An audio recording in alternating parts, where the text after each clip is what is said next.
Hi friends, welcome back to our smart Telugu walks. అందరికీ నమస్కారం. బంగారం ప్రియులకు స్వాగతం. ఈరోజు 2 తెలుగు రాష్ట్రాల్లోని ముఖ్య పట్టణాలైన హైదరాబాద్, విజయవాడ, విశాఖపట్నం నగరాల్లో బంగారం మరియు వెండి ఎలా ఉన్నాయో మనం ఈ వీడియో ద్వారా తెలుసుకుందాం. ప్రతిరోజు మన వీడియోలో బంగారం మరియు వెండి సంబంధించి ఖచ్చితమైన సమాచారాన్ని ఎప్పటికప్పుడు అందించడం జరుగుతుంది. ఈరోజు బంగారం వెండి సంబంధించి ఇప్పుడిప్పుడే లేటెస్ట్ అప్డేట్ అయితే రావడం జరిగింది. అంతకంటే ముందు మా వీడియోకి ఒక లైక్ ఇవ్వండి. మీరు ఇచ్చే లైక్ నాకు ఎంతో సపోర్ట్ మరియు ఎంకరేజింగ్గా ఉంటుంది. అలాగే మా ఛానల్ని ఇప్పటివరకు ఎవరైతే సబ్స్క్రైబ్ చేసుకోలేదో ఇప్పుడే సబ్స్క్రైబ్ చేసి బెల్ ఐకాన్ యాక్టివ్ చేసుకోండి. ఇలా చేస్తే గోల్డ్ మరియు సిల్వర్ రేట్లకు సంబంధించి లేటెస్ట్ అప్డేట్స్ మిస్ కాకుండా నోటిఫికేషన్ ద్వారా పొందవచ్చు.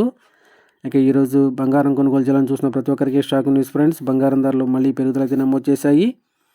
18 క్యారెట్ల 10 గ్రాముల బంగారంపై 490 రూపాయల పెరుగుదల నమోదు చేసి 97,860 రూపాయలు దశలవుతూ ఉండగా 22 క్యారెట్ల 10 గ్రాముల బంగారంపై 600 రూపాయల పెరుగుదల నమోదు చేసి 1,19,600 రూపాయల దశలవుతుంది. అలాగే 24 క్యారెట్ల స్వచ్ఛమైన 10 గ్రాముల బంగారంపై 660 రూపాయల పెరుగుదల నమోదు చేసి 1,30,480 రూపాయల దశలవుతూ ఉండగా 1 కేజీ వెండిపై 4,000 రూపాయల పెరుగుదల నమోదు చేసి 1,96,000 రూపాయల దశలవుతుంది ఫ్రెండ్స్.